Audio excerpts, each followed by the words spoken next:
don't eat it. I don't like it. You didn't eat any of that swordfish? Oh, I ate it, and it was good. Delish. It was amazing. That's what I was saying. Like, the tuna was good, but the swordfish, Cat's pajamas. man, meow.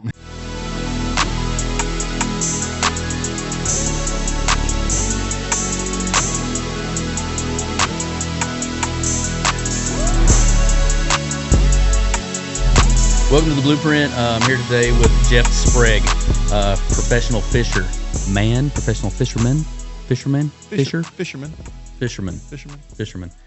What would you say when people kind of classify you? Do you say I'm Jeff the Pro? How do you really announce yourself to people? Hey, I'm Jeff. That's how I introduce myself. Hi, I'm Jeff. Jeff Sprague. Usually introduce myself first and last name, just because that's correct etiquette, I feel like. It's like what your parents taught you to do. Yes, my grandfather did. He was big on, shake their hand, look them in the eye, Yep. and, just let them know. Firm handshake. Absolutely. Yeah. 100%. Taught my kids the same thing. Stuck right? with me. Yeah, that's a good deal. So, but then they say, what do you do? And you say pro? Nope. You just say pro. I'm a fisherman.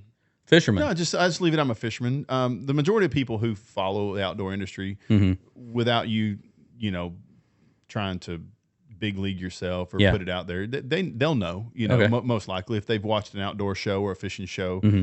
We've been a part of a lot of those shows, so over the years they kind of, the name will resonate, or they'll see, cool. they actually hear your voice, which is funny, and they'll look at you and they're like, I've heard your voice before. Even if they're not watching, they've heard you commentate on a show or something for sure. A radio or whatever. Oh, 100%, yeah. That's cool. So you do a lot of interview style stuff. Yeah, we do a lot of TV, live TV. I just did the news in Tulsa last week. Right after we were during an event, we had some tornadic activity there, and so they had me up, and just because we had never been to Lake Eufaula in Oklahoma, which was close to us, and so it was pretty cool. Went up and did their news. I've done the news in Little Rock. I've done it in Tennessee and Kentucky. So I've done the news in quite a few places. It's pretty cool. Yeah, do a lot of interview style stuff. So super thankful you're here. Really what this podcast is about is just about talking about people who have taken their business, which you're a professional fisherman, taking your business and starting from nothing and trying to grow that thing, and what were the wins and losses along the way, and then where did you really start to find your niche, and then how did you? Was it the straight course that you went the entire time, or did you really kind of turn about face or whatever? So really let's kind of start at the beginning. Before you were a fisherman, what did you do? Short synopsis and just in all full disclosure, I go back to my military days. Joined the military in high school. Okay, graduated when I was 17. Took off to basic training. Turned 18 in basic training. Got stationed in Washington D.C. Okay. And of all places, after I went through all my trainings, and I was attached to Department of Defense as a police officer there, because that was right after 9/11, and they were shorthanded. Found myself jogging up and down the Potomac River with a backpack and a rod and reel, just to try to relate back to the country, because I was a country kid in a very urban setting. Okay. And that was the closest thing that I could do to get myself back to being in the country. So fishing off the banks of the Potomac River, stayed in D.C. for a couple of years, and then, had several Red Cross messages. Basically meant that I lost family members in my early 20s after I'd been up there for a couple of years. And it came time to renew my enlistment, and I just decided, I want to come home. I lost 3 family members, grandmother, both my great-grandparents, my grandfather, I take that back, 4, and my first cousin, who was 2 weeks older than me, all inside of like 6 months. Dang, and so, it was just kind of tough. I made that decision to get out of the military and come on home. I didn't want anything else to happen to my folks or anyone while I was out of town. Missed that time. Yeah. So I came home and started. I immediately went to work at a local fire department, police department. And I was while I was in the military and exiting, I was in college. Went to fire, police, and EMS school, so I was triple certified. Got out straight to work, and did that. With that schedule, it allowed me to fish on my off days. So I'd work 24/48s. So I'd be off for 2 days. And started fishing here in Texas. And with my first year with FLW at the time, I won Angler of the Year, which was the number one. I was the number 1 ranked angler in Texas. My very first year of fishing. And so it kind of jump-started my career just a little bit. You thought, this is easy, I can go ahead and get this done. Well, yeah, maybe a little bit. I was young, arrogant, a little bit, and sometimes young and arrogance works. Yeah. To be honest with you, because you don't realize how hard things are yet. Yeah, you don't know what a loss is. Does that make sense? You're right. You don't. Mahomes, very, very. No offense to Patrick, and I'm not I'm trying not to compare myself at all. Please don't think that. Yeah. But like, he walked into the NFL and realized, and just made it look easy because he didn't know any different. Right. He's kind of got a little bit of that now after last season. He's like, oh my, even though he did wonderful and they did great, obviously, but he's starting to figure out it's a little harder. It's a little harder. These guys are figuring him out as well. Yeah. So, long story of that goes, I did it for 7-8 years while I was working full time. And then, I had saved enough money because I grew up from nothing. I grew up in a trailer house.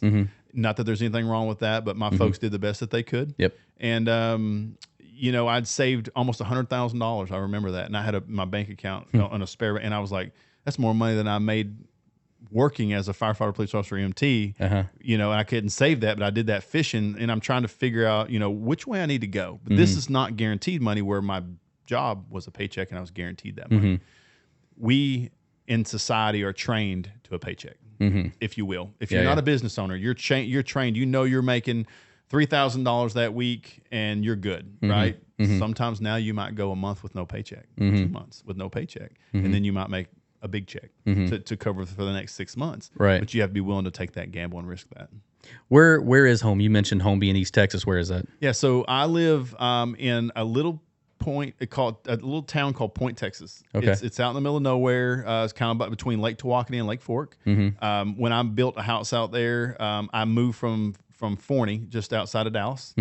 Sold that house and moved out and built out there. Just wanted to be in the country. And so I've been out there now for 8 or 9 years, and still there. I've got I have a place out by Lake Fork as well. But just out in the country. I'm a country, just the more older I get, I feel like the more in the country I need to be. Yeah, and so you talked about, family being everything for you and the reason you came back home. Are your family close now? Yeah, absolutely. So my brother's within 8 or 9 miles of me, Okay. and then obviously my family, my wife's family, we're all close right there within 10 miles of us. So really family oriented with us, for the kids and for the grandparents and things like that. And so it's just been it's been a transition. And what's crazy about this life, and not just me, I think anyone that's listening probably can relate. We talked about we have a goal in mind, right?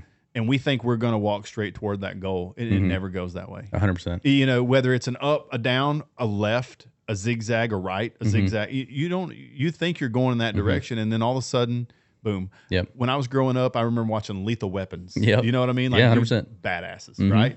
And then that's what I wanted to be. I wanted to be a cop. I want to be a police officer. I want to help people, but I want, what I mean? I got to do cool stuff as well. I thought I was going to jump off buildings and handcuff folks. I didn't.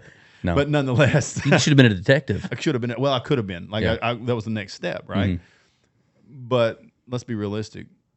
It's not for me. Yeah. Like, you know what I mean? I had a great time, enjoyed it, some awesome memories, got to help the community and help a lot of folks, but they helped me in return. They helped me see where I needed to be and helped me make a decision on where this life was going to take me. So, and that's what I did. And it's just amazing how, the man upstairs has a bigger plan for you, and you never know what that is or which way you're going to go to get there. And what's the old song? Thank God for unanswered prayers. Right. You know what? As much as a Garth Brooks fan, I'm not. That's a great song. The lyrics to that song are great. Yeah. Seriously. No, it really is kind of cool. It's very apropos the word, but it's very cool that sometimes you think what's best for you ends up not being the best for you. You go down a journey. You transition a little bit, and some of the things that you were striving for, right? And so I think that's really cool, and that's really what this podcast is about. It's like the zigs and the zags, and where you found out. So you went back and you got back close to your family. You have a family now. I do. You got kids? I do. I've got 3. Okay. I've got an 8-year-old boy. I've got a 5-year-old girl, and I've got a 16-month-old little boy. Well, congratulations. Thank you. Yeah. And I'm just gonna be honest with you guys. I'm done. You know what I mean? And if I'm just gonna tell you right now, I'm told Mama, I'm done. Like, let's not do this anymore. I feel that. So love them. Wouldn't trade anything for them. And they're such a blessing. They've changed me. And children are like, never in my life did I see it. You know what I mean? Like, you just don't see yourself. No, I hear guys say, I couldn't wait to be a dad. Yeah. You know what I mean? I couldn't wait to have a son or a daughter.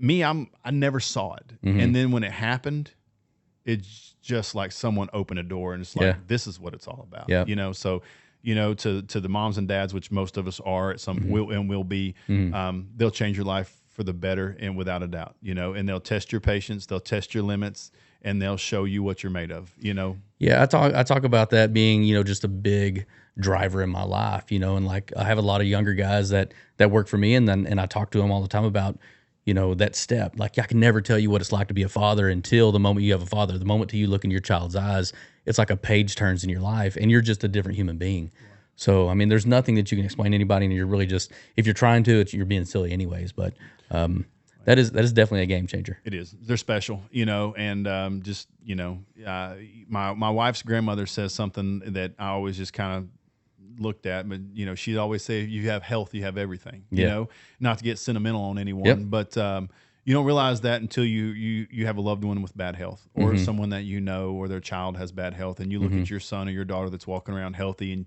we take it for granted all too often. So if you're, you know, my hat's off to those people who struggle with children with needs. And my heart goes out to you, because I can't imagine, you know, you are special, and your child are special, you know, your children are special. So you know, we just try to help anyone that we can, especially being in the place that I am in life, because a lot of kids love the outdoors. So we like to give back. You know, I like to do things for kids, whether it's donate my time, donate a jersey, a hat, whatever the case may be that I can do to bring that child or that kid just a little bit of happiness. You know what I mean? Because we're blessed. You know what I mean? Yeah. And just never take it for granted. Yeah.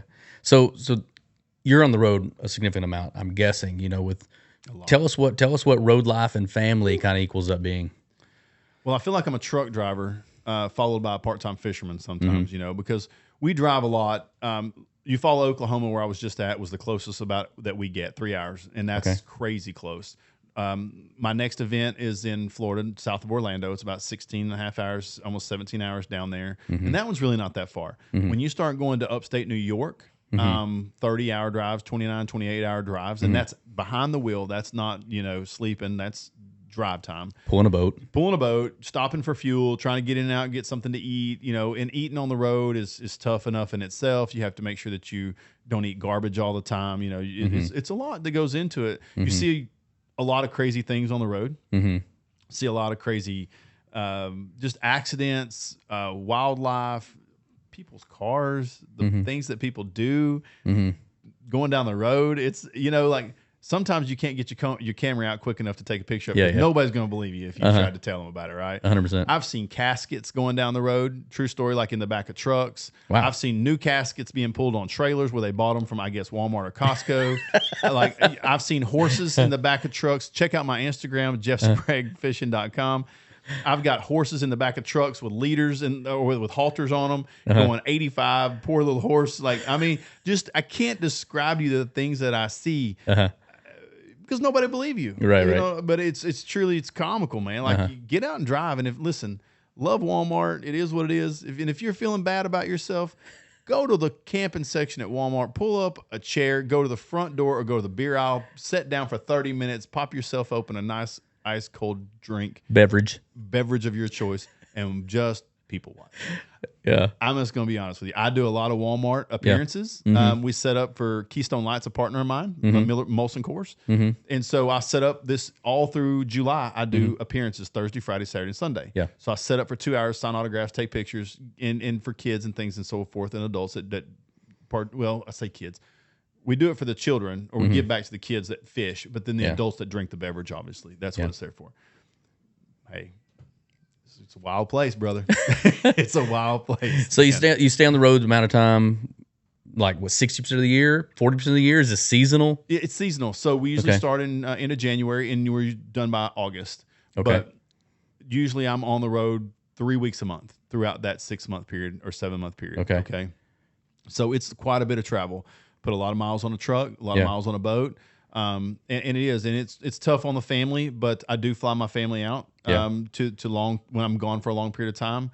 They'll come out and stay for a week, when the kids are out of school and so on and so forth. And I'm blessed to be able to do that. I know not everybody can. Right. So, but when I'm home, I spend a tremendous amount of time with my family and my friends. Just try to just show everybody that you're still a normal person, and we need that just as much as they do. So my wife and my family are a big support group. My friends are a big support group. Guys like you and guys that are that are around me, they don't get their feelings hurt when you don't return a phone call right away when you're on the road, because they have to understand, like, hey, he's busy. It's a job. When I'm gone for an event, you're looking at 8 days in a row of daylight to dark, and when you get off, when you're done at dark, you're still not done. You have to redo your tackle. You got to get boat preparations. Anything that goes wrong, fix all that before you can go back out the next day.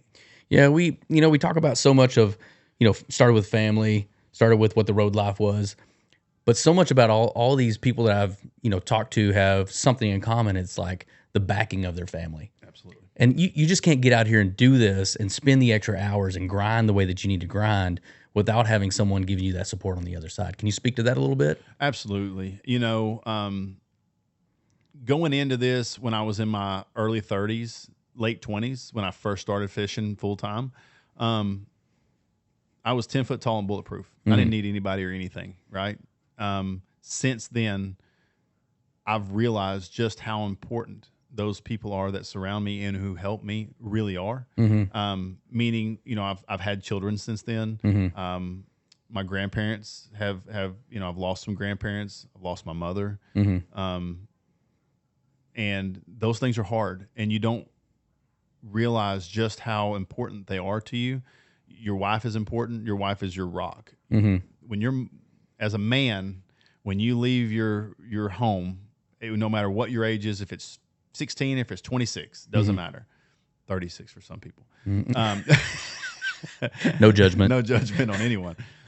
But when you have a wife, when you marry and you make that commitment, she knew what she was marrying when she got me. I made that very clear, and vice versa. She supports me, and that's hard to find. I stayed single for 20 years over that, honestly, almost. And when you find the right one, and she's there, and she understands that it's not a party, you're not out there with groupies and all this and all whatnot. That you're truly there to work and support your family and create. Then that's what it's all about. And so anyone that owns a business, anyone that is self-employed in any way, fashion, or form, or that even travels for someone that works for someone else that has to be on the road to support their family, they need to understand that it's a job. It's work. No matter if I'm out doing TV interviews or if I'm fishing or if I'm traveling, driving, it's part of my job, and that goes for anyone out there who's supporting their family in that way, that doesn't always come home every night at 5 o'clock, know? And so any man or any guy or any woman that's listening or that sees that knows, like, it's tough on the man sometimes. He's going home alone. He's sitting in his hotel room. He's sitting in his VRBO. He's driving in his truck. He's missing his damn kids. Right. He's missing his wife. You know what I mean? He misses his grandma. He misses his mom. Right. And, and I'm driving down the road sometimes, and, hey, a song will come on and remind me of my mom or my dad, and I'll get them alligator tears in my eyes. You know what I mean? Because life's short, and I know when I'm away from my family that I'm not there getting to see those ball games sometimes. Right. I have to watch it on FaceTime. You know, it's tough. Watching through a phone and experiencing life through a phone is really, really, really tough on everybody. Guys, I lost my mom. Last time I saw her was on the phone. Yeah. On a FaceTime on her phone. And, it ain't the same. It hurts your heart more for the rest of your life. But I thank God for that phone, for being able to see her face. You know what I'm saying? And being able to tell her I love her one last time. Yeah. So we go through, and I hear what you're saying, like the grind is everything, right? Sure. And so for most people that are trying to start their own business, people that are trying to get something off the ground, I've heard a lot of times, like, I want to have work-life balance, right? Yeah. Well, I mean, everybody does. Everybody wants to have work-life balance, but to get ahead, the grind is so much more, right? Like, you've already told us that you spent 75% of 8 months of the year completely away from your family. If you're wanting to get ahead and you're wanting to do the grind, it's not 8 to 5. This is extended hours. These are hours on the road. This is life you're giving up for a life you want, right? It used to be a life that I wanted. Okay, like I wanted to build. I wanted this I wanted to be a professional fisherman, and I wanted to be, I wanted to be in magazines. I wanted to help. I wanted kids that grew up like me to know that it's a possibility. Don't give up. Don't quit. Keep chipping away.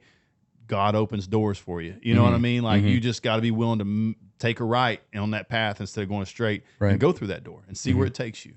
And so for me, it's just been, it's different, there are no hours. There aren't, the grind is, you speak of the grind, and anyone who knows who has a business or who it does, you know what? And it doesn't even necessarily have to be a business owner, but you know that you need those extra 4 hours because your son or your daughter wants that set of golf clubs, or they need that because they're going to play ball this year, and they, that uniform or whatever it costs, that's your grind. Your kids will never know the sacrifice, but you do. You know what I'm saying? And someday when they're an adult, they're going to look back and they're going to be like, you know what? Dad was a rough old dude. By God, he made sure that I had what I needed. You know what? And they're going to, you may never hear it come out of their mouth, and you may, but they're going to respect you in the long run for it, and it doesn't go for everyone. There are kids and there are people who don't understand that grind. They don't understand, and that's fine. But for guys who are driven and women who are driven and everybody who's driven, that's what we do. That's what you do. That's what we sit down and we talk about it and tell you how hard it is and how much of a, there's days you come home and you're spent. You know what I mean? Like you're spent, but you take that time and go out there and throw that ball. You take that time and go out there and show them how to hit that golf ball or cast a rod or whatever the case may be, because that's what we do. And so the pressure that comes with that, right?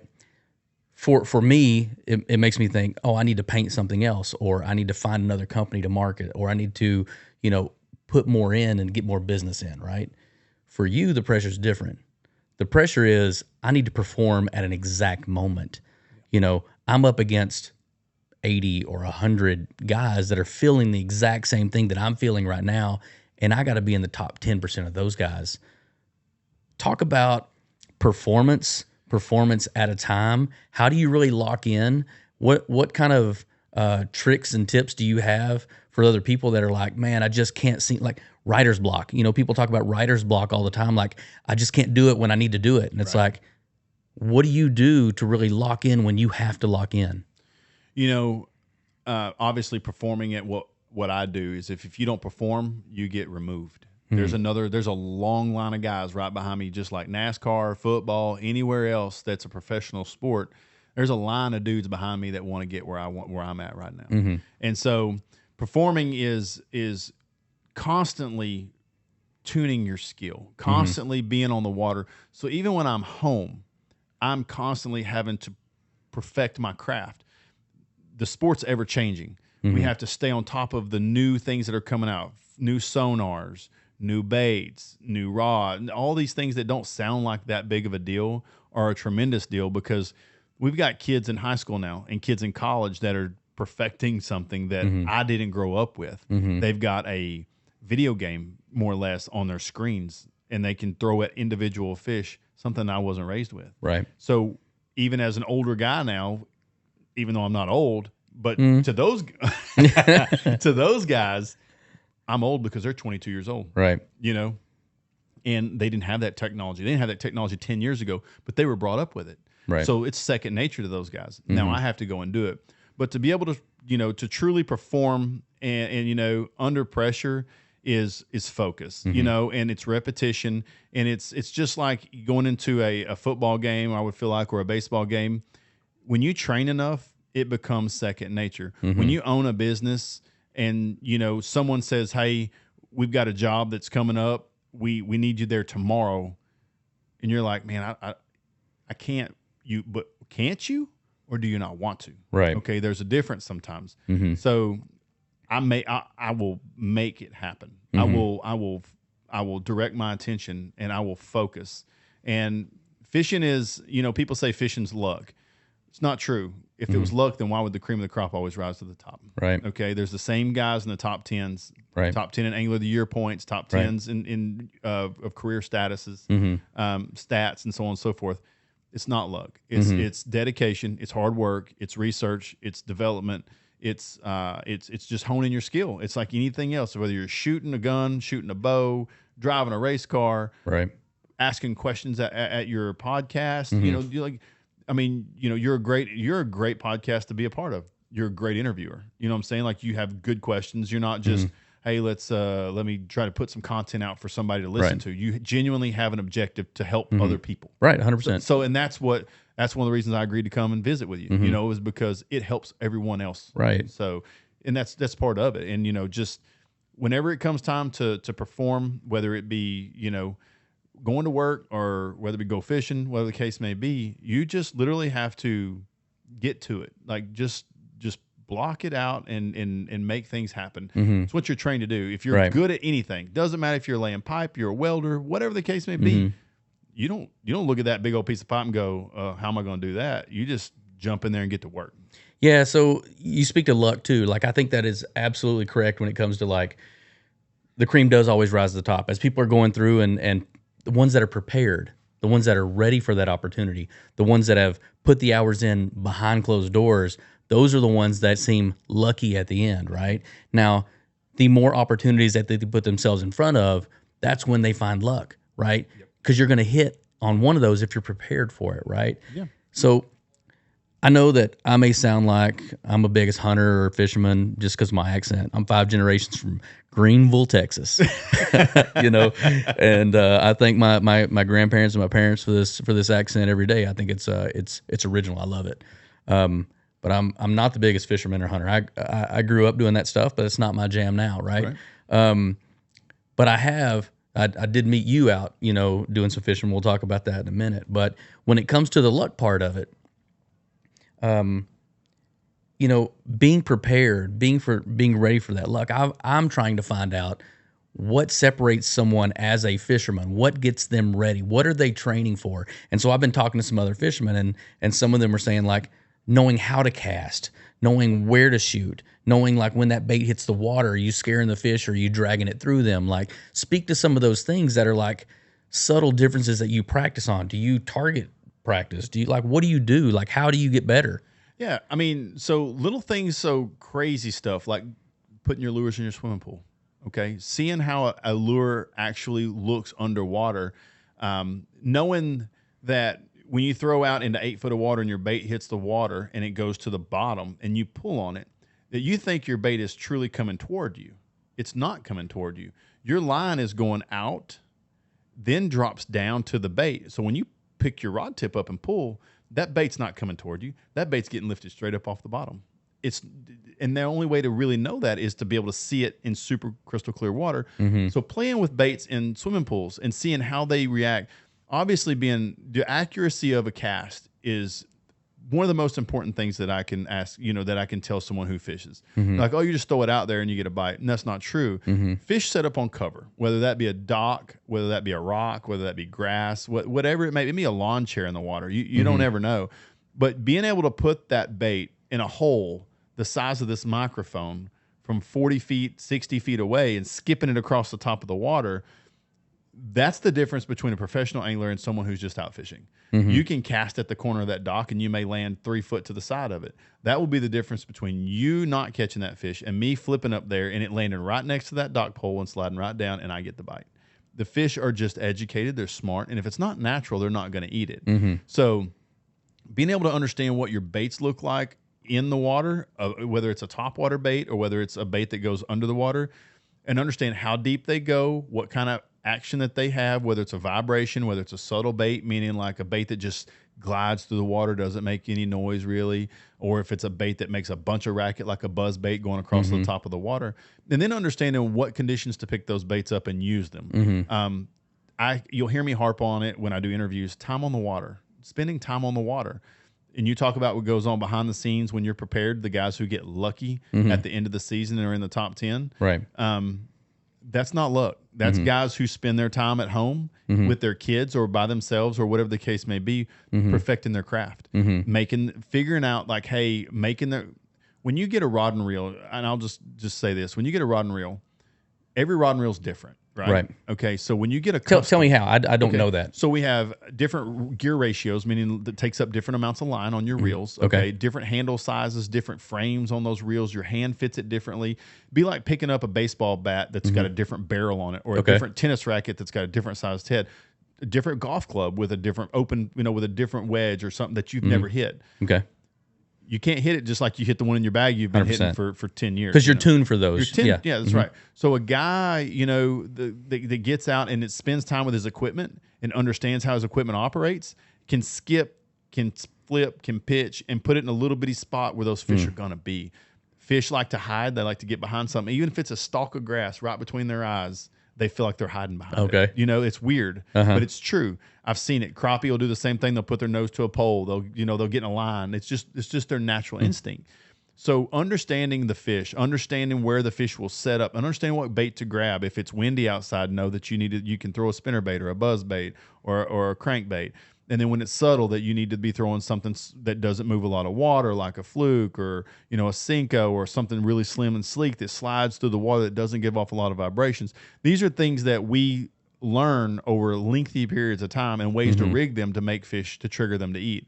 So it's not just fishing. There's a lot that goes into it. And a guy can make an adjustment, not be catching anything, literally change his approach, change his tactic, meaning go from a bait that's subtle to something that's making a bunch of vibrations and just start knocking their lights out. Start cleaning them out. Yep. And that's all because he had a light bulb go off when the wind picked up. You started the day and it was real calm. Start to look at the elements. That's right. And then all of a sudden, wind started blowing. So you start picking up something that moves water, spinnerbait, buzzbait, crankbait, things like that, and start catching fish and move way up the leaderboard really quick, all because you made a good decision. So really kind of thinking back to the business part of that, with anything that anyone does in life, you just got to understand your surroundings, understand where you're at, 100%. And so as you start to make these choices on, should I do this or should I do that, you got to understand what the audience is out there willing to accept. Exactly. So how many people have started a business, including myself or anyone else, and you think that you're going to start, let's just say you're going to start a house cleaning business, okay? You're going to clean houses. Great business. Everybody wants to have their house cleaned a couple times a week or whatever, and it's a good business to have. But all of a sudden, you're going in and cleaning these houses, and you notice that people are really, really asking you to clean their towel and their grout in their kitchens and living rooms or in their bathrooms because they got dirty grout. And all of a sudden, your house cleaning business went to a towel grout cleaning service, right? Because they kept asking you, and so you went and did the research and figured it out. You thought you were going to start this business, and it went a different direction, right?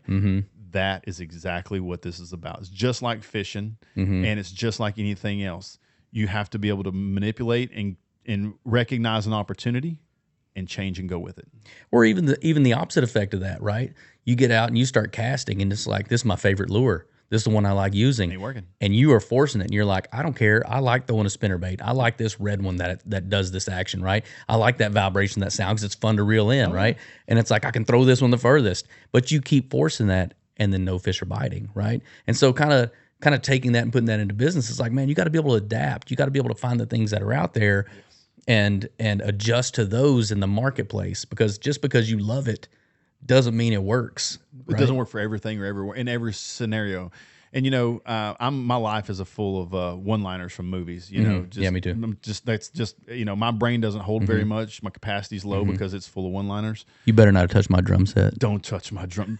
Why are you sweating? I was watching Cops. But the deal is one that sticks with me, and it's a movie called The Fighter with Mark Wahlberg. You may have seen it. He's in the commentators, not even anybody. It's not Mark Wahlberg that says this. It's a commentator, and it's an overview. And the guy says, sometimes to win, you got to be something you're not. You know what I mean? So, and if you take that in a literal sense, it might not be something that might not be something that you're good at, but it's something that you need to be good at, something that you need to try to learn to be better, because that may be the direction you have to go. Break you outside your comfort zone. Get outside of your comfort zone. Don't be afraid. And us as men, think about it.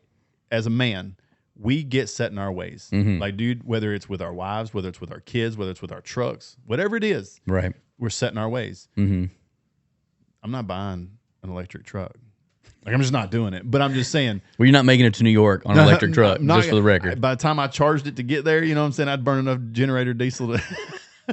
So, but like, sometimes you got to get outside your comfort zone, right? And that's especially true in business. To broaden your horizons and to take a risk and take a leap of faith. And if you don't do that, then you're setting yourself up, I feel like, for failure in a short period of time. Mm-hmm. You know? Yeah, we were actually talking about, you talk about, game changing moments or recognizing what's happening around you, right?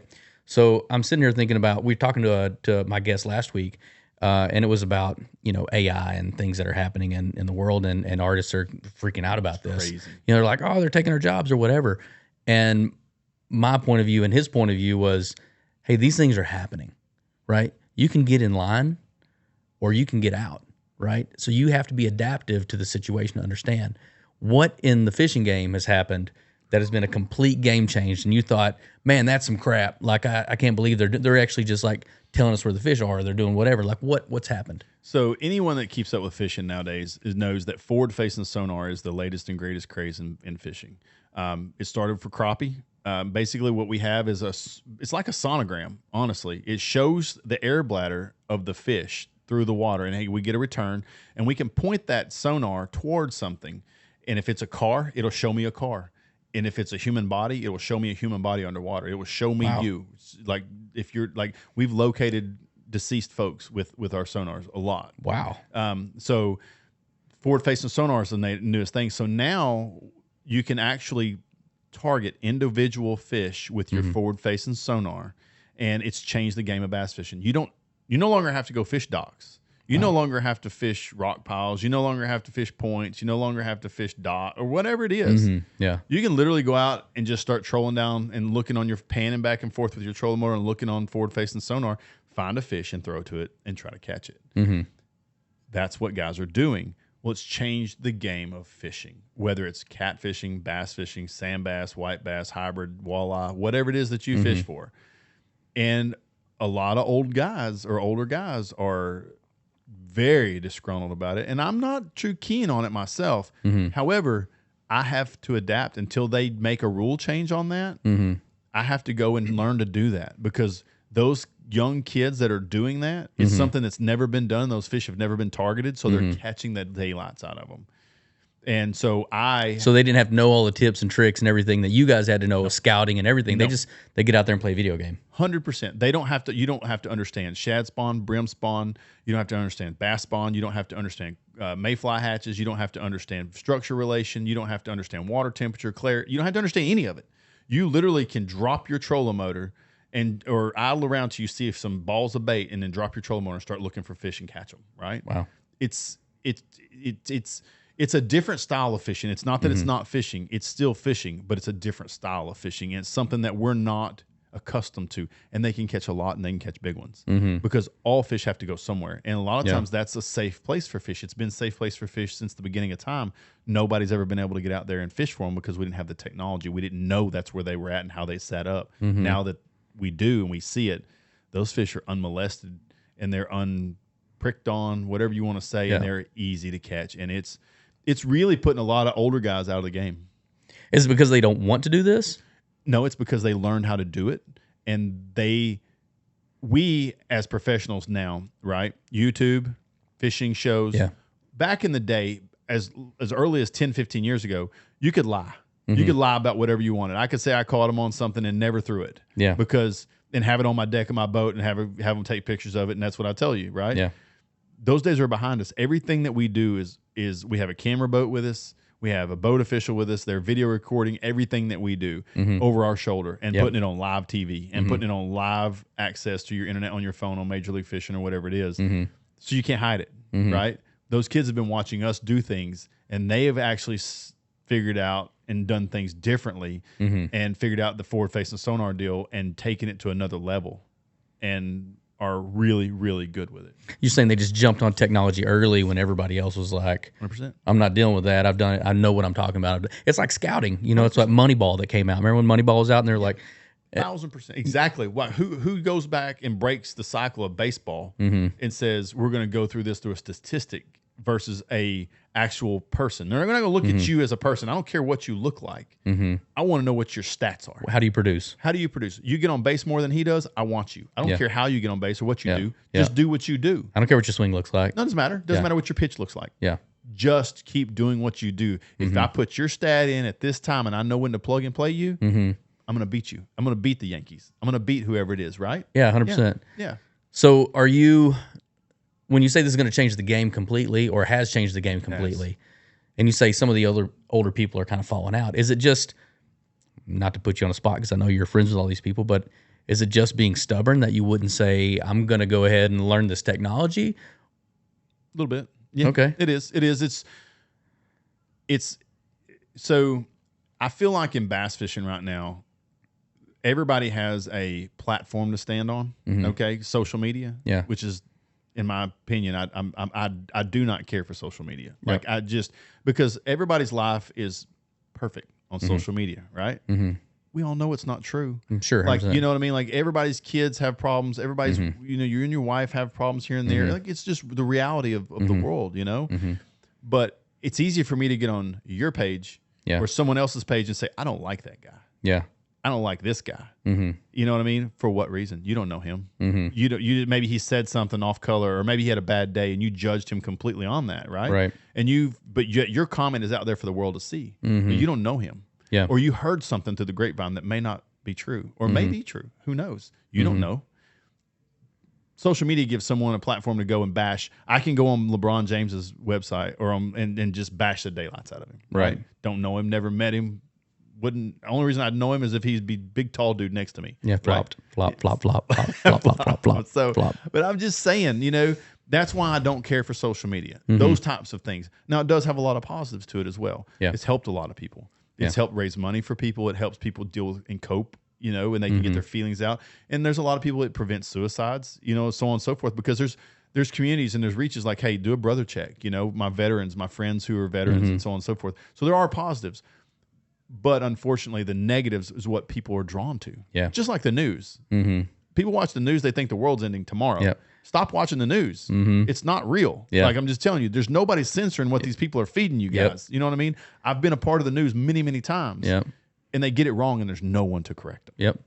Yeah, no, they got two channels. One is by one side and one's by the other, and they're feeding you their narrative. Whatever they want you to believe, right? So therefore, like I'll be honest with you, I don't watch the news at all. Yeah. Like weather, sports. No, I'll check my phone. Okay. I'll check if I want to know something about something. I'll check my phone. Like I'll look up specifically what I want to know. Okay. And then I'll look at a couple of different locations to find the truth, because again, someone has an agenda and they're driving. So I'm guessing if weather's going to play a huge role in what you're doing, right? So what weather apps are you checking out? Like what does a super fisherman do? So I have two apps that I really like. Windy, which is it's just a Windy. It's called Windy. All your captains use it. Like if you go offshore fishing, big boats, yachts, mega yachts, they use the Windy app as well. And it's very, very accurate. It will show you minute by minute you're at wind, wind speeds, knots, and so on and so forth. And it's amazing to see how wind changes in a 30-mile stretch. You may think it's out of the south here, and it might be, but by the time you get to the north end of the lake, it's now out of the southeast. It comes in, makes a curve. It's incredible. It's a great app. So windy.com, and obviously I'm not sponsored or any of that nonsense yet. What Windy, and then also just My Radar. My Radar is a really good radar system to have on your phone to check your weather, whether you're here at the house and you just want to make sure there's no tornado around you, or if you're looking at what's coming. My Radar is a really great app to have on your phone. It's accurate. It shows your location, shows you what's coming, where the cells are at, and what to expect. And so as the wind plays a big deal, just because of waves and everything else, but also because you said that the noise on top of the water and how that affects what you're doing as well. It does. What happens is wind positions forage, forage meaning it could be plankton, it could be bugs being blown from one end of the lake to the other and pushing up against the windy side of the bank. Brim move up there, start feeding. Bass move up there and eat them. Right? Wow, what a interesting perspective. So it's like it's a living, breathing organism that just completely changes depending on how the weather does. And it may be over here, but as soon as it pushes this piece to this, now the two pieces of ingredients are together on this side to cause a feast. You're getting it, right? You're truly getting it right now. Just sitting here chatting about it, and that's exactly right. Fish live in every pocket, in every creek, in every place on the lake. No matter where you are, they're there. They are triggered by Mother Nature. Mother Nature feeds them. Okay, the wind, the rain, those are your primary things that do that for them. Meaning, when the wind blows, we all know wind blows out of the south one day. Tomorrow blow out of the east. Tomorrow blow out of the west. that changes your fishery every day. There will be pockets in bays and creeks and rivers and things that they bite in today, and they won't bite there tomorrow because the wind's blowing out of a different direction. Or they'll still bite, but not as good. You're like, my goodness, I came in here yesterday and had caught 20. Today I came in here and caught 3. Well, it's slick in here today. Or yesterday it was blowing in here, and now it's slick. So on and so forth. Those are the things. Yeah, just Mother Nature helps. That's just since the beginning of time. We lose touch with that as humans because we get the luxuries of boats. We get the luxuries of weather apps. We get the luxuries of these things. Indians didn't have that. Right. Okay. Back in the 1900s, they didn't have that. Those men that lived back then, the farmers that lived back then, they didn't have a radar saying it was going to rain. They knew when the flies were sticking to your truck, like when you go outside in your white truck and you got flies, know it's going to rain the next couple of days. Oh, I didn't know that. Yeah, 100%. Just know that these are things that you need to become in tune with your surroundings, right? To be good at what you do. I'm just from the country. That's just what I do. Yep. But a businessman may know that, hey, I'm watching this stock. It goes down. Every time it goes down, that one goes up. I know I'm going to buy this one. That way I can hold it and sell it. These are things that guy would know that I wouldn't know. Right. And I would trade him my knowledge for his knowledge so I can make a little more money. You know what I mean? Like, it is what it is. So those are the types of things that I feel like men need to get back to. We need to be, this country was founded on hunters and gatherers and farmers, right? We don't do that anymore. Yeah. And that's why we got guys out here that are, and women that are mixed up and things and so on and so forth, because our lives are easy. We just go to Starbucks. We just go to Costco. We just go to McDonald's and get our food. You don't have to go to your garden. You don't have to go out there and kill a deer. So we're kind of losing some of those things that we're used to noticing across the environment that really kind of tell us the telltale signs of where food is or where 100%. things are reacting. And I'm just going to let you know I'm highly competitive. So now that I'm getting all these tips, I'm coming for you. Well, you know what? Please come. Yeah. Bring lots of snacks. Okay, and boat food. And yeah, absolutely. Should I bring Cheetos?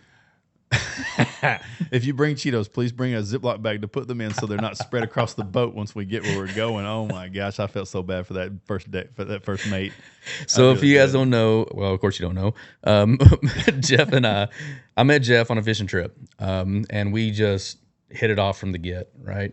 I told him we were best friends, and you had a different story on it, and I'll tell that story. Okay, go ahead. So so I show up to a fishing trip, an offshore charter trip, with a group of guys. I don't know majority of them, including I didn't know Brandon at the time, and but that's what you do. I knew a few of the guys that were there, and we showed up, and like Brandon's right, automatically hit it off with you. Like, I don't know what it was about your personality, but like loved you, right? Yeah, same. Pretty quick, Yeah. Not like take my shirt off and rub my nipples with yours or nothing, but like I did, dude. Like I really enjoyed being around you. Yeah, thanks. And but I had brought a buddy of mine with me, right? And have you ever taken a girl on a date, and when you get her on the date, and when your buddy just happens to walk into the restaurant, and then the next thing you know, you're all sitting in the booth chatting, and then you notice that your girl that you brought on your first date is chatting more with your buddy than she's chatting with you, and you're starting to notice like, she's not even looking at me anymore. She's looking at this dude. And I'm like, hey, you need to kind of go on, bro. Like, I paid for dinner. I'm at least getting a kiss out of this deal or something, right? So that's what happened with Brandon. Like, I brought a buddy, and I felt like my buddy and Brandon, once they started chatting, Brandon kind of kicked me to the curb. And he's like, this guy's cool, but I kind of like this guy more. So he kind of pushed me to the side. And then, it's okay. I'll settle for second fiddle right now. It's okay. I get it. Well, I'm going to tell my side of that story. And so the guy that he brought, he and I, well, actually you and I have very similar humor as well, which is really cool. But the other guy, we just started firing off at each other, just like joke after joke after joke after joke. And it was like every one that I had, he had the same one in his back pocket for like 10 in a row. So we laughed over that. Well, then somebody else said, man, y'all look alike. Are y'all brothers? And then took photos. And a few drinks later, we were all laughing about it. So that's how that all happened. And then Jeff got sad because I wasn't sitting next to him. And then I told him, I was like, don't worry, man. We're going to hang out some more. Okay. So today it happened. It's been today. today it happened. Today it happened. So yeah, dude, it was really cool. And what's really awesome is you, myself, and obviously Chase as well. Yeah. No, not just Chase. The guys that we were there with. Yeah. We all had a phenomenal time. Yeah, it was a click. To get a group of guys together where there's no drama. Yep. You know what I mean? Yep. no agendas. Yep. You know what I mean? Everybody's there just to have a good time, accept each other for who they are. Yep. Not worry about judging each other and be like, I don't like that guy because he said, you know, a bad word, or I don't know if this is a censored podcast or not. Do what you want. I don't want to say anything, but like, Poo poo. But like, doo. So seriously, that's a cool trip. Yeah. Even with guys that you don't know, and to be able to kind of get a group of dudes together and have a good time like that. Yeah.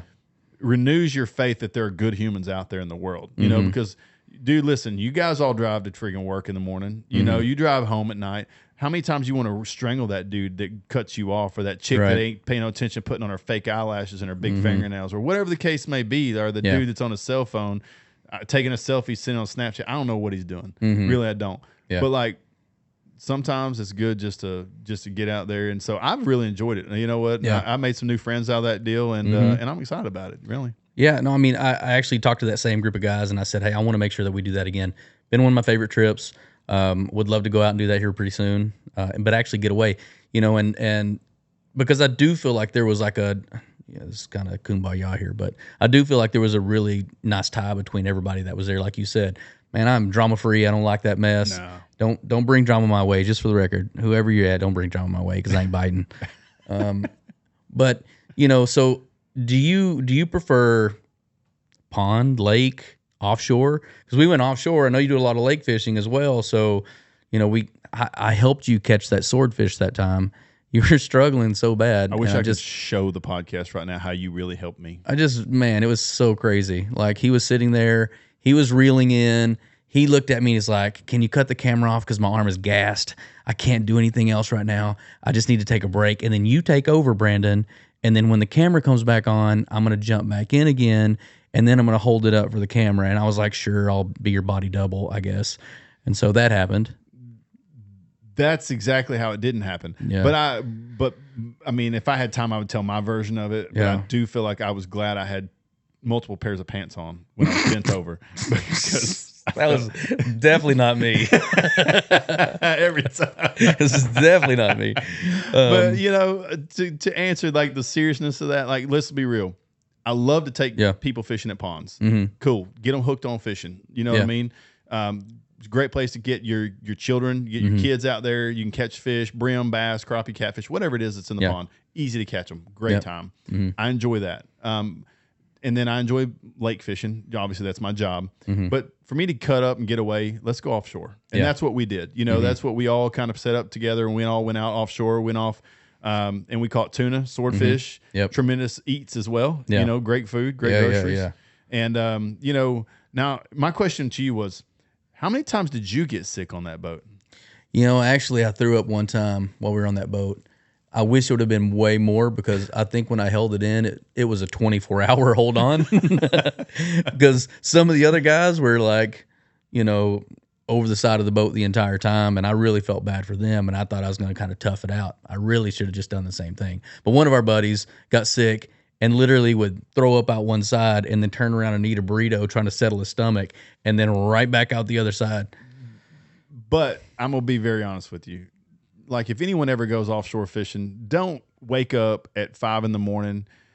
and if you brought a brisket that's already cooked, and then reduce wine down in the brisket on a pan on the stove, and then put it into 2-gallon Ziploc baggies with reduced red wine. Take it on the boat and then offer it to all your buddies when everybody's throwing up, because you've never seen it. Looked like a movie. You couldn't orchestrate that any better. When we opened that cooler, pulled out that brisket and unzipped it, it's like it swirled around the whole 32-foot boat. And they just were like, whoa, to each side, just throwing up on each side. Meanwhile, a couple of us are double fisting burritos that are not throwing up, and everybody's just like, they're troopers, dude. Like, you guys are troopers. I'm just telling you straight up. Well, I'm gonna tell you, I felt that. I mean, let's be real. Those waves were gigantic, and I even asked the captain afterwards. I said, "Hey, so if those waves that we were on got us that sick, like, how much bigger do they get before you guys don't come out?" And he goes, "To be honest, like, we shouldn't have come out this time." And I said, "Well, then why did we?" And he goes, "Well, you were paying for it." That's right. Well, you paid for it, boys. Y'all wanted the experience. You know what I mean? Yeah. And you could tell that those boys didn't want to be out there. No. Just by the way he was driving the boat, he didn't want to be out there. Like, you knew. And he's like, if these boys want to go and they paid to go and we're making us come out here, guess what, boys? You're getting the ride.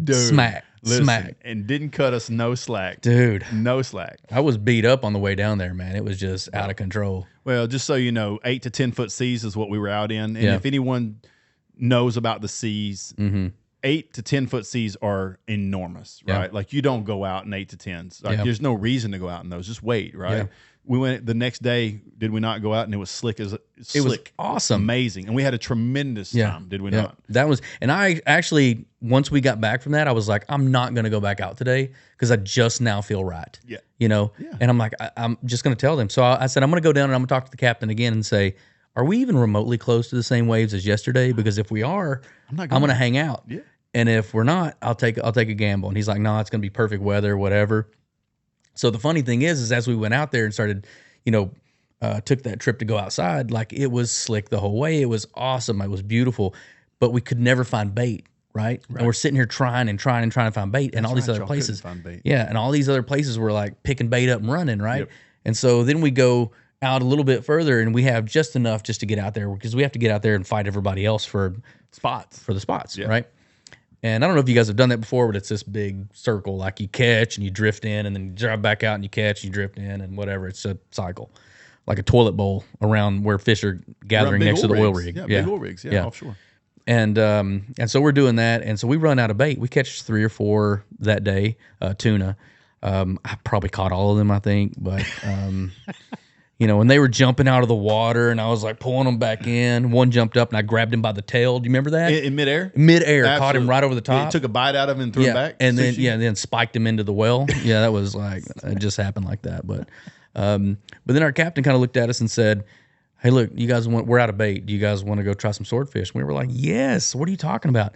And that part was the most fun I've had doing any fishing. We got out there and we're fishing in, he said the bait was 1,500 feet below the water. 1,932 feet. Golly, so that's crazy. There's 5,280 feet in a mile. Okay. So you're looking at, 2,000 feet deep. You know what I'm saying? So you're looking at a little more than a third, what I'm saying, of a mile. That's a tremendous ways away to drop a line down 2,000 feet. Yeah, 100%. And to catch a 200+ pound fish and bring it to the surface. Yeah. That was crazy. 200 pounds, 200+ pound fish. And as we throw this out there, I remember there being like a leader on the front of where the bait was, and it had lights all the way down it. And I asked what these lights were for because it was like, I don't know, 10 or 12 feet or whatever. And they were like, every foot was a light. And I said, so what is this about? And they said, down below, we need to flash these lights. So the fish that are, there's no light down there. They can't find it. They can't find so they flash to bring them close to it. And then when they find it, that's when they hit it, right? And so that to me was amazing that first off, they had to figure out to shine some light on the bait, downstairs. But once they did that, and then it's 1,500 feet. So you catch one. And they said, hey, their lips are different than a fish lip. So when you hook it, it makes a hole, not the size of the hook that goes through, but a little bit bigger, right? And so if you don't have constant pressure while you're reeling in, and again, I'm telling you this because I'm going to be a professional fisherman after all this stuff I've learned. So I'm telling you how it works, okay? Thank you. So you keep constant pressure on this the whole time, and so the hook doesn't slide back out of his mouth because the hole's bigger than what the hook is, and it will, right? So here we are. There's 6 guys on a boat. We're fishing. We're pulling this thing up, right? And we start rolling. So you have to watch the end of the thing. You have to pull it as fast as you can, just reel. So when I said he's gassed earlier, like literally there was 6 of us in a rotation going about every 2.5 minutes, reeling as fast as we could to bring this thing up from 1,932 feet below the water. Yeah, but only for how many times did he take all that line back out? Yes. You get that spool almost full. Yes. And that fish gets a glimpse of the boat or the sunlight. Yes. And he tells you he's in control, and he goes right back down. Yes. So you're looking at hour plus on each fish. You know what I mean? To get these fish to the surface before you can even get a look at them. Yeah. And my forearm was so taxed, and it was so full of blood because I was just constantly. It's like you're 16 again. It was like I was 16, all over again. And I just, I was full up, I was in the best shape of my life. But tremendous way to. I mean, it was super cool, right? Yeah. But what people don't realize is how much work that is. Yes. How much work that really is to catch those fish. Yep. People just see a giant fish offshore and Yep. they think, oh, that's a lot of fun. Yeah. Wrong. Yeah. No, it's not. Wrong. It is taxing. It is a tremendous amount and you will be sore. Yep. Throwing up big waves, cleaning all your stuff, fighting fish for hours at a time. It's a lot of work. You have to love it. And I'll tell you this, and I don't even like fish, to be quite honest. Like, I don't eat it. I don't like it. You didn't eat any of that swordfish? Oh, I ate it. And it was good. Delish. It was amazing. That's what I was saying. Like, the tuna was good, but the swordfish, Cat's pajamas. man, meow. That's what No, I'm that talking was. about. I mean, I'm telling you, I sat by that pan as those were coming off. Yes. And I was eating those cubes nonstop. So very good. Dude, I'm telling you right now, you had the wealthiest chef you've ever met in your life cooking. Yeah, we did actually. Probably, so. We did. Yeah, and he was good. Boy, he throw down. Bradley, you did it, buddy. I'm telling you. Hey, get in that kitchen right now. So I'm gonna step one more step away from that. So that was amazing. We're gonna do that again. Cool. 100%. And also gonna have you out to the house, because you're gonna hang out. You're gonna be my BFF. Love to, as long as Chase doesn't come. All right, cool. Sounds good. You heard it, Chase. So now that you've seen what it's like to get yourself to a certain level, right? You have to perform in key moments. You have to get to a place where it's always on you, right? You're the breadwinner. You're that guy. You've won your money. You're doing well. What's next? Like, do you start to see the brands of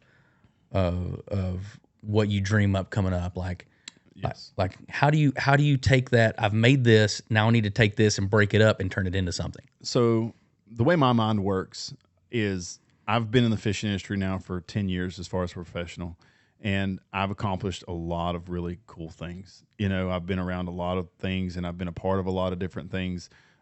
We just finished taking private donors for the Texas Freshwater Fisheries Center.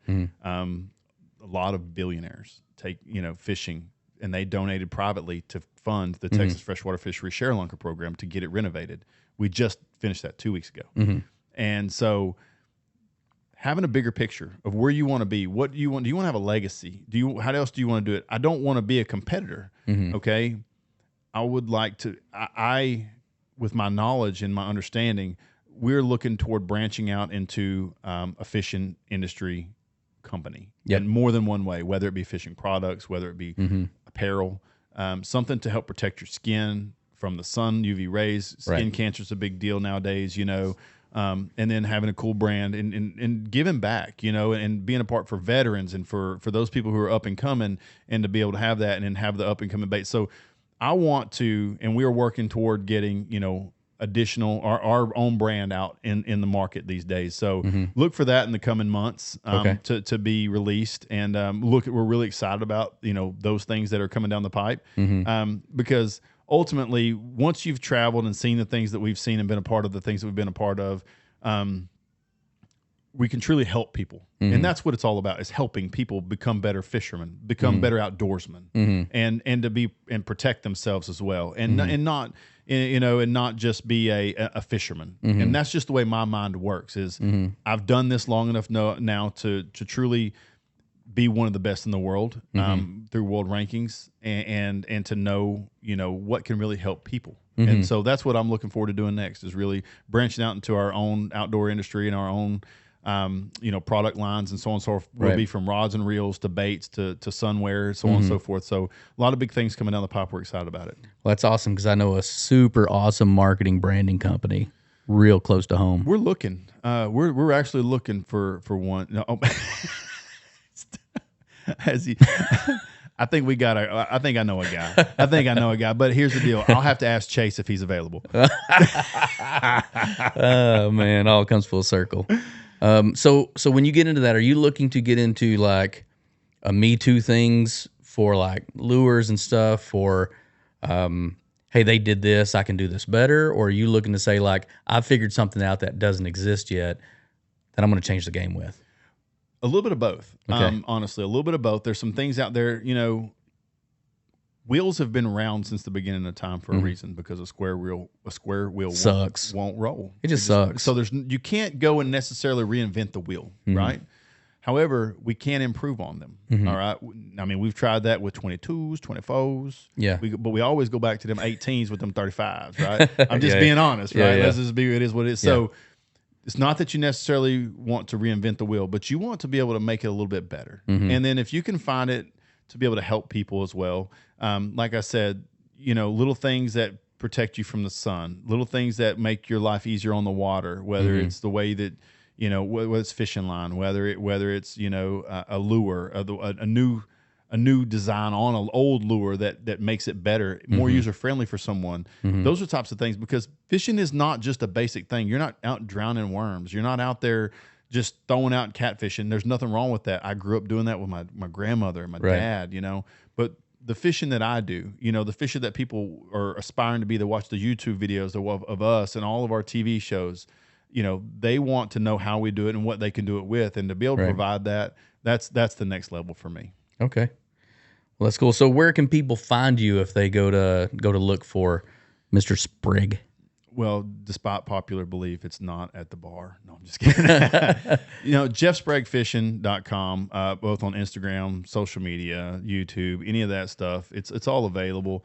And then, Major League Fishing is where I fish. Major League Fishing was formed 6 years ago. We're a catch, weigh, release program. We abandoned our other leagues, which was FLW and BASS, and the top 80 anglers in the world left, and were invited to go fish this for a new league. It's kind of like what golf did when they all left the PGA and they went over to Saudi, and and that was offered to them. That's exactly how it happened, because for us as well, and we're still doing it. But one of the biggest reasons for me for that, besides I wanted to compete against the best guys in the world, was it's not a renewable resource. Right. Okay. We have more people fishing now than ever. We catch, weigh, release on the boat. We don't bring our 5 bass to the tournament to weigh them and let them go. We catch, weigh, release, and we have a boat official that logs that onto an iPad that goes into a system that you can watch live every day that we fish and see how we're doing and what we're doing. So there's a score tracker, and it's more of a competitive sport. So that is one of the coolest things about what Major League Fishing does, is we don't kill the resource.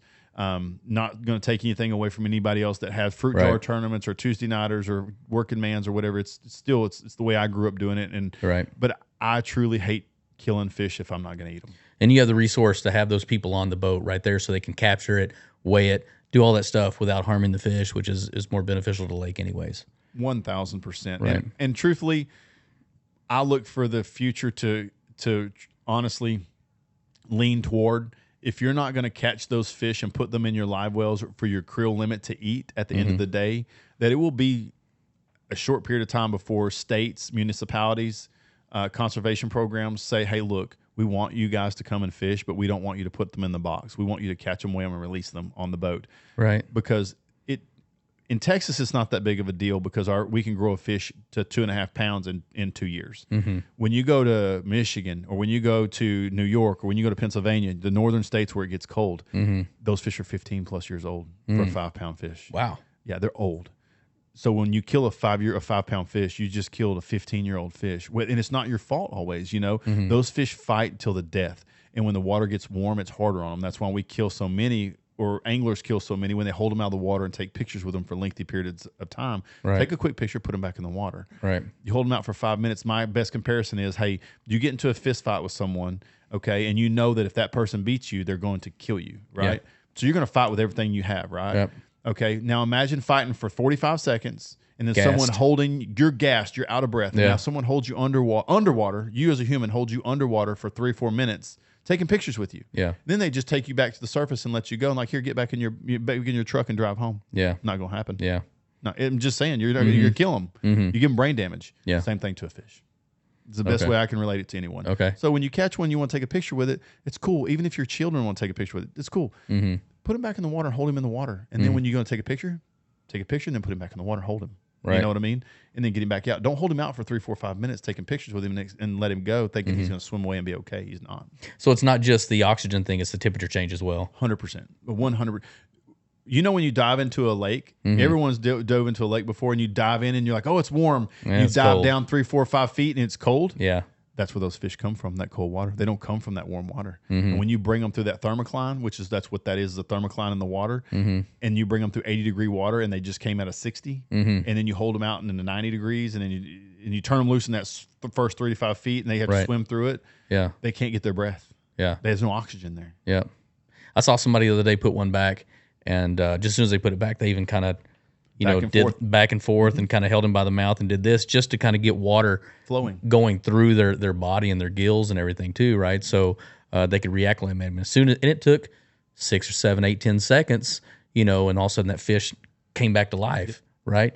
Because it was just it was out of it, and it's then the same for us. Yeah, somebody giving you oxygen. Yeah, after you've been under, so I mean, and I only hug a tree a few months a year, and that's to hunt deer out of it. Okay. So that's my perspective. Right. However, I do like to protect the resource. My kids are going to fish. Your children, people are going to fish. And so, it's your right to eat them. That's what they're there for. You know what I mean? That's what God made them for food, right? We just do it as a sport. And if we're not going to eat them, I just don't see the sense in killing them. I don't like it.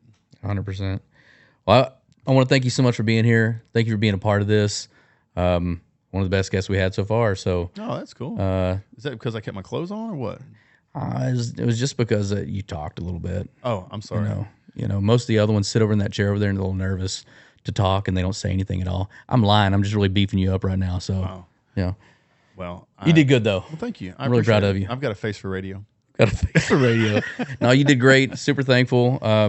There's a lot that people can kind of glean out of that. I know that this is not, a standard business and a standard, story, but I really want to kind of give this, dichotomy of like what the different aspects of growing a business are, whether it be, something that's a brick and mortar or somebody who's out by themselves trying to figure out what it is and how to get to point A to point B. So, yeah. And that's, and attest to you guys and attest to everyone that you bring on your show. There's no straight direction. You think that there's a straight line and you see that goal, but that doesn't mean that you're going to walk right over there and touch it. You just got to be prepared for the ups, downs, and the lefts and rights that come along with it, and weather the storms. And if you don't first succeed, try again, because no one's ever succeeded without some failures. 100%. Well, Jeff, thanks for coming on The Blueprint. Thank you for having me. Appreciate it. It's been a pleasure. Yeah, man. Thanks, guys.